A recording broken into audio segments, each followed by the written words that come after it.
وحشی بن حرب کا اسلام قبول کرنا۔ وحشی بن حرب ایک حبشی غلام تھا جو جنگ عہد میں حضرت حمزہ رضی اللہ عنہ کو شہید کرنے والا شخص تھا۔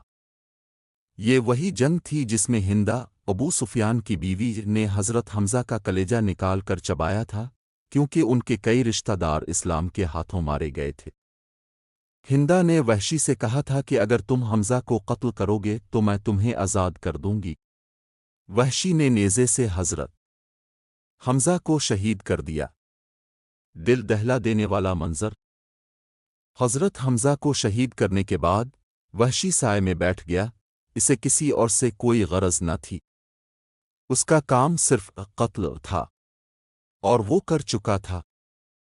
لیکن پھر اللہ کی رحمت کا دروازہ کھلتا ہے۔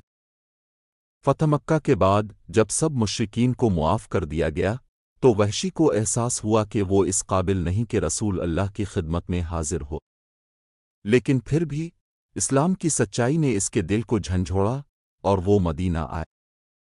اس نے پردے میں کھڑے ہو کر کہا، اے محمد، کیا میرے لیے بھی توبہ ہے؟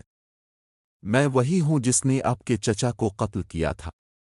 نبی کریم نے قرآن کی آیت تلاوت کی، اے میرے بندو جنہوں نے اپنی جانوں پر ظلم کیا، اللہ کی رحمت سے نا امید نہ ہو، یقیناً اللہ سارے گناہ معاف کر دیتا ہے۔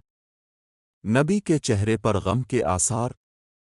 وحشی کو معاف تو کر دیا لیکن فرمایا، میرے سامنے زیادہ مت آیا کرو، تمہیں دیکھ کر مجھے میرے پیارے چچا کی شہادت یاد آ جاتی۔ بعد ازاں وحش کی توبہ۔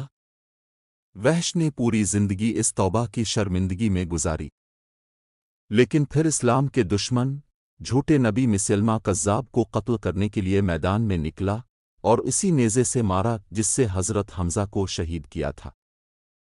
الفاظ اس کے اپنے تھے، میں نے اسلام کے سب سے بہترین انسان حمزہ کو قتل کیا اور اسلام کے سب سے بدترین شخص مسلمہ کذاب کو بھی۔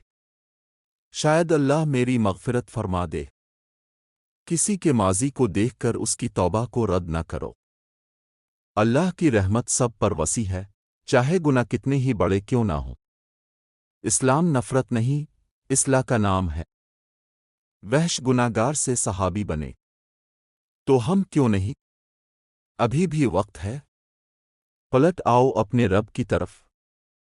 اللہ دی رحمت او دے واسطے وی وسیع، جہڑا عمر بھر دی گناہگار ہوئے۔